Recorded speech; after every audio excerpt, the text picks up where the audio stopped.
Hello everyone, welcome back to Enlightening Chemistry. This is me Shilpa Rajput and आज की video हमारी about NMR spectroscopy की series में ही रहेगी।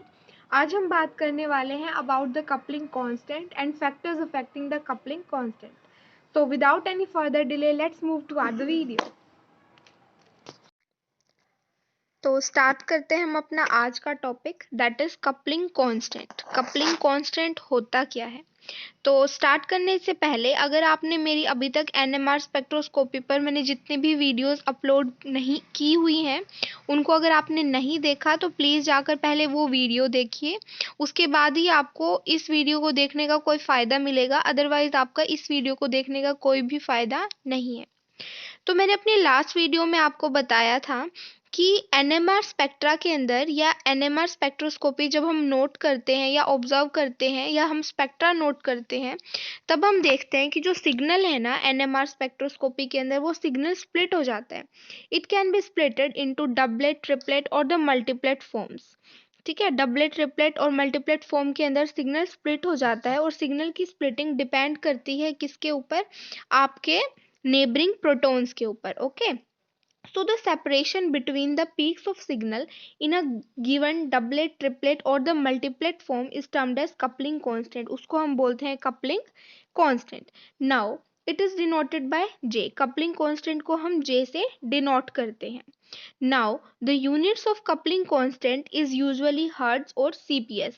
जो यूनिट है coupling constant की वो hertz भी हो सकती हैं और CPS भी हो सकती हैं।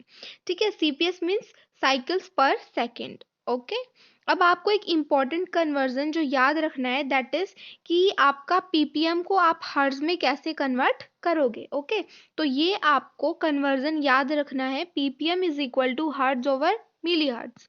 ठीक है, ये मिली हर्ट्ज किसकी फ्रीक्वेंसी है? Frequency of spectrophotometer. Is it okay? Okay, now एक इम्पॉर्टेंट बात आप ध्यान रखोगे कि जो आपका कपलिंग कांस्टेंट है, coupling constant is independent of magnetic field strength applied on the instrument. Instrument के ऊपर जो भी हम मैग्नेटिक फील्ड अप्लाई करते हैं उस मैग्नेटिक अप्लाइड फील्ड का मतलब जो हमने अप्लाइड मैग्नेटिक फील्ड है उसका आपके कपलिंग कांस्टेंट पर कोई भी इफेक्ट नहीं पड़ता। ये की पॉइंट है, इसको आपको हमेशा याद रखना है, आपके न्यूमेरिकल सोल्व करने में ये आपकी बहुत ज़्यादा मदद करेगा। Okay, now moving on two types of coupling constant. Coupling constant basically दो टाइप के होते हैं, short range coupling constant and long range coupling constant. अब जो शॉर्ट रेंज कपलिंग कांस्टेंट है उसके एग्जांपल हैं J1, J2 एंड J3 और लॉन्ग रेंज कपलिंग कांस्टेंट होता है आपका J4। ओके, या 4J मैं बोलूँ। अब क्वेश्चन आता है कि ये J1, J2 और J3 है क्या, J4 क्या है ना? तो सबसे पहले देखिए, अगर मैंने कोई भी एग्जाम्पल लिखा है, फॉर एग्जाम्पल मैं लेती हूँ आपका 1 सेकेंड, ये लिया है मैंने कोई भी, है ना? ऐसे नहीं, इसको मैं, हाँ, कार्बन और हाइड्रोजन ये लिया है मैंने, है ना? इस मॉलिक्यूल के अंदर एक प्रोटॉन है हमारा हाइड्रोजन और एक कार्बन एटम है। अब कार्बन एटम ये दोनों हमारे एनएमआर एक्टिव होने चाहिए। कार्बन 12 और कार्बन 13, कार्बन 14 में से जो कार्बन 13 है वो एनएमआर एक्टिव है, इसीलिए मैंने यहाँ पर कार्बन 13 लिया है। ओके, अब जो ये बॉन्ड डिस्टेंस है किसके बीच में? कार्बन एटम और हाइड्रोजन एटम के बीच में, ये कितना बॉन्ड डिस्टेंस है? 1 बॉन्ड डिस्टेंस है। तो इन दोनों की जो स्प्लिटिंग होगी ना उसकी पीक्स के अंदर जो डिफरेंस है, यानी कि जो मान लो ये डिफरेंस आया है, इसको हम बोलते हैं 1J। ठीक है, क्या बोलेंगे हम? 1J। क्यों? क्योंकि यहाँ पर क्या है? 1 बॉन्ड डिस्टेंस है, यानी कि 1 बॉन्ड डिस्टेंस मॉलिक्यूल है ये, इसीलिए इसके कपलिंग कांस्टेंट को हम बोलते हैं J1 कपलिंग कांस्टेंट और ये शॉर्ट रेंज कपलिंग कांस्टेंट है। Is it okay? Okay, now moving on to second kind. Second कौन सा है आपका? 2J coupling constant. 2J coupling constant के लिए मैंने ये एग्जांपल लिखा हुआ है यहाँ पर, ये वाला देखिए। इस एग्जांपल के अंदर क्या है कि दो प्रोटॉन एटम है आपके HA और HB, है ना? HA और HB। अब इसके अंदर क्या है कि इसको मैं थोड़ा सा बड़ा कर कर लिखती हूँ,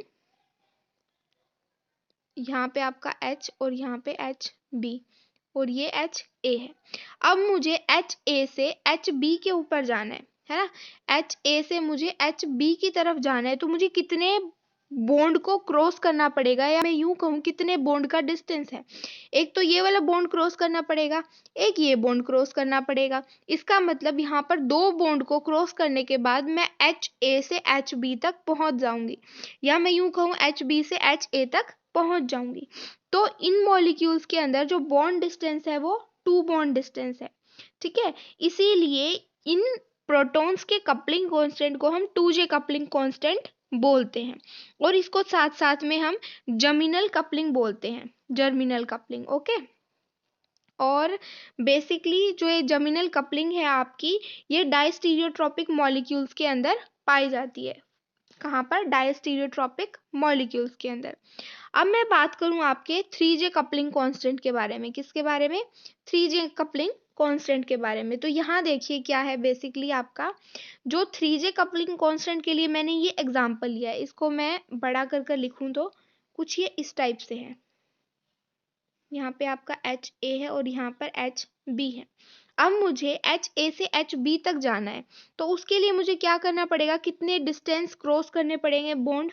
1, ये 2 और ये 3। 3 बॉन्ड को क्रॉस करने के बाद मैं HA से HB तक जा पाऊंगी, या HB से कहूँ मैं HA तक जा पाऊंगी, ओके। इसका मतलब यहाँ पर 3, या मैं यूं कहूँ 3 बॉन्ड डिस्टेंस है, और ये मॉलिक्यूल कैसा है? 3 बॉन्ड डिस्टेंस मॉलिक्यूल है। कैसा है? 3 bond distance molecule.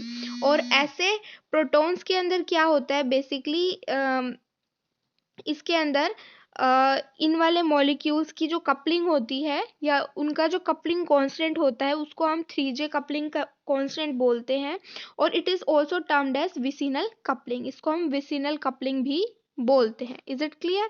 Okay, now moving on to आपका जो नेक्स्ट टाइप है, that is long range coupling constant. Long range coupling constant, ये इसका एग्जांपल है आपका J4 कपलिंग। और J4 कपलिंग बेसिकली किसके अंदर होता है? ऐसे मॉलिक्यूल्स जिसके बीच में दो प्रोटॉन्स के बीच में 4 बॉन्ड का डिस्टेंस हो, यानी कि it occur basically in the 4 bond distance molecule. ये बहुत कम कपलिंग होती है, यानी कि splitting is negligible, but in cyclic conjugated molecule it is quite dominating. Splitting बहुत ज़्यादा नेग्लिजिबल होती है J4 के केस के अंदर, क्योंकि जैसे जैसे डिस्टेंस बढ़ता है ना, तो स्प्लिटिंग टेंडेंसी कम होती जाती है। बट जब हम कंजुगेटेड मॉलिक्यूल्स की बात करते हैं, तो वहाँ पर ये प्रीडोमिनेट हो जाते हैं। इसको हम डब्लू कपलिंग भी बोलते हैं। अब डब्लू कपलिंग क्यों बोलते हैं उसका मैं आपको एग्जांपल, जैसे मैंने लिखा है यहाँ पर, इसको मैं बड़ा बनाकर लिख देती हूँ थोड़ा।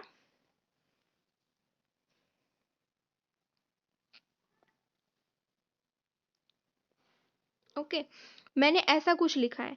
अब यहाँ पर देखिए आप कि HA से मुझे HB तक जाना है ना, तो कितने डिस्टेंस मुझे कवर करने पड़ेंगे, या बॉन्ड को क्रॉस करना पड़ेगा? 1, 2, 3 एंड 4। 4 डिस्टेंस को क्रॉस करना पड़ेगा, उसके बाद मैं HA से HB तक जा पाऊंगी, या मैं यूं कहूँ कि HB से HA तक वापस आ पाऊंगी। अब आप यहाँ पर देखिए कि कुछ इस टाइप की शेप बन रही है मेरी, ये देखो, ये W टाइप की शेप बन रही है ना। तो इसीलिए हम इसको डब्लू कपलिंग भी बोलते हैं। Is it clear? ओके, अब बात करेंगे हम factors affecting the coupling constant. Coupling constant को कौन कौन से फैक्टर इफेक्ट करते हैं? नंबर 1, जो मैंने आपको स्टार्टिंग में ही बता दिया था, coupling constant is independent of the field strength of spectrophotometer use. Coupling constant independent होता है फील्ड स्ट्रेंथ के। किसकी फील्ड स्ट्रेंथ? स्पेक्ट्रोफोटोमीटर की। वो स्पेक्ट्रोफोटोमीटर जो हम यूज कर रहे हैं अपना NMR स्पेक्ट्रा रिकॉर्ड करने के लिए। इसके लिए क्या हो गया यहाँ पर, जो J है हमारा, J will be same in both 50 milli hertz और 200 मिली हजार्ड्स इंस्ट्रूमेंट।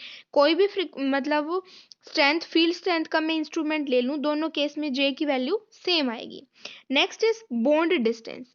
बॉन्ड डिस्टेंस के अंदर क्या हो गया आपका, on increasing the bond distance between the two protons, जैसे जैसे दो प्रोटॉन्स के बीच में हम बॉन्ड डिस्टेंस इंक्रीज करते हैं, और कैसे प्रोटॉन होने चाहिए, वो कपल्ड होने चाहिए, तो वहां पे क्या होगा, coupling decrease due to which splitting reduces. जैसे जैसे कपलिंग रिड्यूस होती जाती है, जैसे जैसे हम डिस्टेंस बढ़ाते जाते हैं, क्या बोलता है ये, coupling decreases due to which splitting reduces which result in decrease in value of J.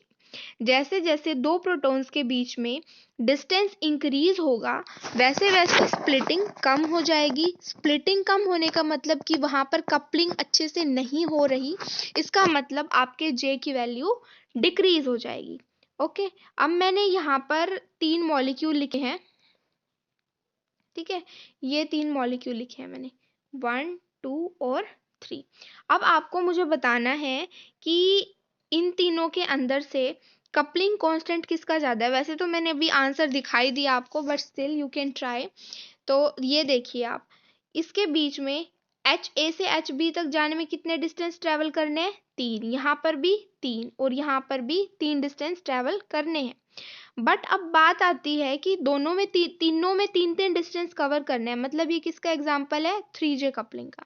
Okay, अब सबसे ज्यादा कपलिंग कांस्टेंट कौन सा होगा, J1 J2 या J3, ये डिपेंड करेगा डिस्टेंस पे, बॉन्ड पे। यहाँ पर डबल बॉन्ड है, यहाँ सिंगल बॉन्ड है, यहाँ पार्शियल डबल बॉन्ड है।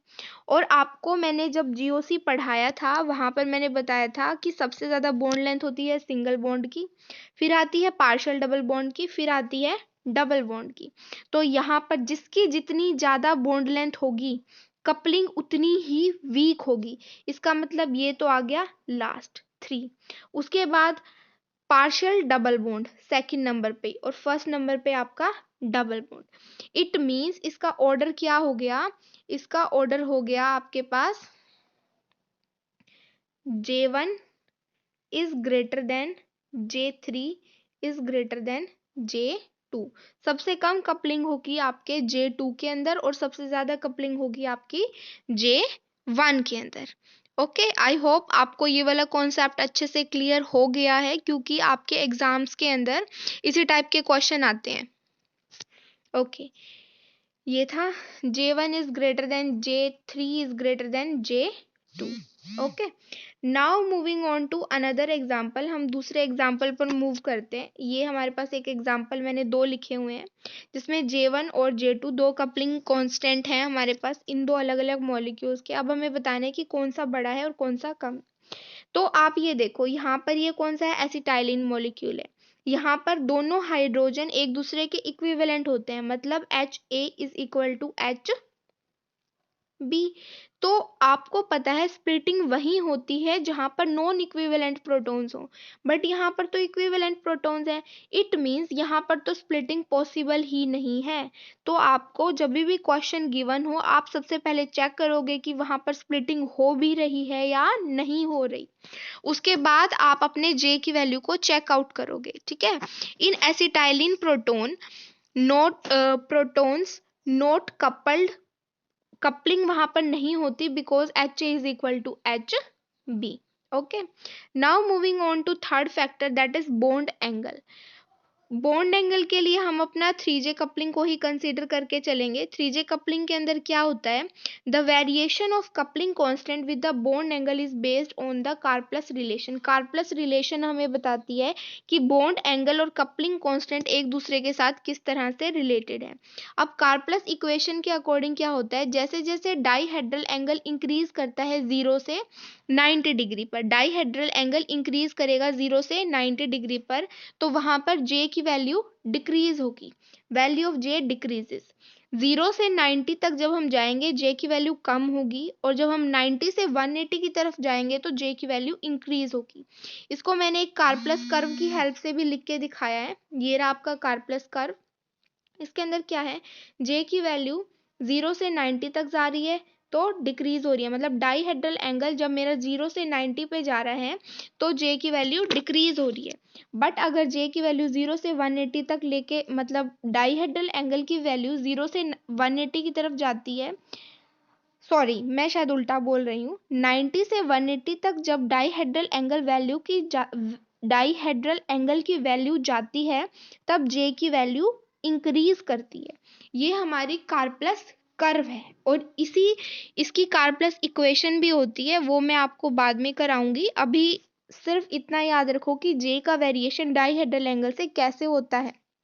ओके, अब इसके लिए कुछ एग्जांपल्स हैं, मैंने यहाँ लिखे हुए हैं।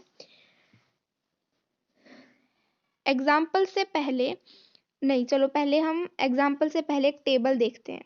जे की वैल्यू अलग अलग टर्म्स में, यानी कि J1, J2, J3 और J4 में क्या क्या हो सकती है। ओके, J1 की वैल्यू 100 से ज़्यादा हो सकती है, मतलब it can be greater than 100 hertz. Okay, अब जब J2 की बारी आती है, J2 में हमारे पास दो केस होंगे। एक तो जब कार्बन आपका sp2 हाइब्रिडाइज होगा, एक कार्बन जब आपका sp3 हाइब्रिडाइज होगा। कौन सा कार्बन? जिसके साथ दो नॉन इक्विवेलेंट प्रोटॉन्स लगे हुए हैं। जब sp2 हाइब्रिडाइज कार्बन होगा तो वहां की वैल्यू अप्रोक्सीमेटली 2 to 4 हर्ट्ज पर आएगी, और जब कार्बन sp3 हाइब्रिडाइज होगा तो J की वैल्यू 16 to 18 हर्ट्ज के बीच में आएगी। अब हम बात करेंगे J3 के। J3 के तीन केस बन सकते हैं आपका, नॉर्मल, सिस और ट्रांस केस। नॉर्मल के अंदर J की वैल्यू 6 to 8 हर्ट्ज होती है, सिस के अंदर 8 to 12 और ट्रांस के अंदर 12 to 16। और जब हम J4 की बात करते हैं तो वहां पर वैल्यू जो है वो 0 से 2 हर्ट्ज के बीच में वेरी करती है। आपको इसका ऑर्डर हमेशा याद रखना है, ये ऑर्डर, क्योंकि ये एग्जाम में कई बार आपके लिए बहुत ज़्यादा इम्पोर्टेंस का काम करता है, या मैं यूँ कहूँ कि इम्पोर्टेंट है ये ऑर्डर। एग्जाम में आप डायरेक्टली इससे क्वेश्चन सोल्व कर दोगे। सबसे ज़्यादा वैल्यू होती है J1, फिर J2 sp3 हाइब्रिडाइज कार्बन वाली, फिर J3 ट्रांस वाली, फिर J3 सिस, फिर J3 नॉर्मल। ओके, फिर J2 sp2 हाइब्रिडाइज और फिर J4 की वैल्यू। ये ऑर्डर हमेशा याद रखिएगा। अब हम बात करते हैं क्वेश्चंस की। क्वेश्चंस में देखो, मैंने यहाँ पर दो एग्जांपल लिखे हैं, एक तो ये वाला और एक ये वाला। आपको बताना है कि कौन सी J वैल्यू ज़्यादा है। अभी अगर आपको टेबल याद होगी तो आप सीधा देख के बता दोगे कि ये कौन सा है आपका सिस फॉर्म है और ये कौन सी है ट्रांसफॉर्म है। तो ये ट्रांसफॉर्म है और ये सिस फॉर्म है, this is your trans. Okay, और ये फॉर्म कौन सी है आपकी सिस फॉर्म है। आपको पता है जो ट्रांस वाला ज्यादा होता है एज कंपेयर टू सिस, तो आप डायरेक्टली लिख दोगे कि J2 is greater then J1। अगर आपको नीचे वाली टेबल और ऑर्डर अच्छे से याद है तो आप बिल्कुल इजीली ये क्वेश्चन सोल्व कर पाओगे। नेक्स्ट है, आपको ये क्वेश्चन दिया हुआ है, दो लिखे हुए हैं आपके पास, ये सिस फॉर्म है और ये ट्रांसफॉर्म है। बट यहाँ पर देखो, यहाँ पर तो कार्बन कार्बन के बीच में डबल बॉन्ड था, यहाँ दोनों कार्बन के बीच में क्या है, सिंगल बॉन्ड है।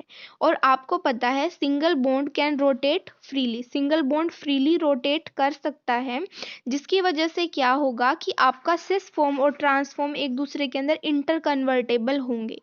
इंटर कन्वर्टेबल का मतलब कि दीज आर, यूं कहूँ मैं, इक्विवेलेंट इंटर कन्वर्टेबल हैं, तो सिस ट्रांस में कन्वर्ट होता रहता है और ट्रांस सिस के अंदर कन्वर्ट होता रहता है। इसका मतलब J1 is equal to your J2। ये देखो यहाँ मैंने लिखा है J1 is equal to J2। Is it clear? Okay, तो ये सब कुछ था J के बारे में।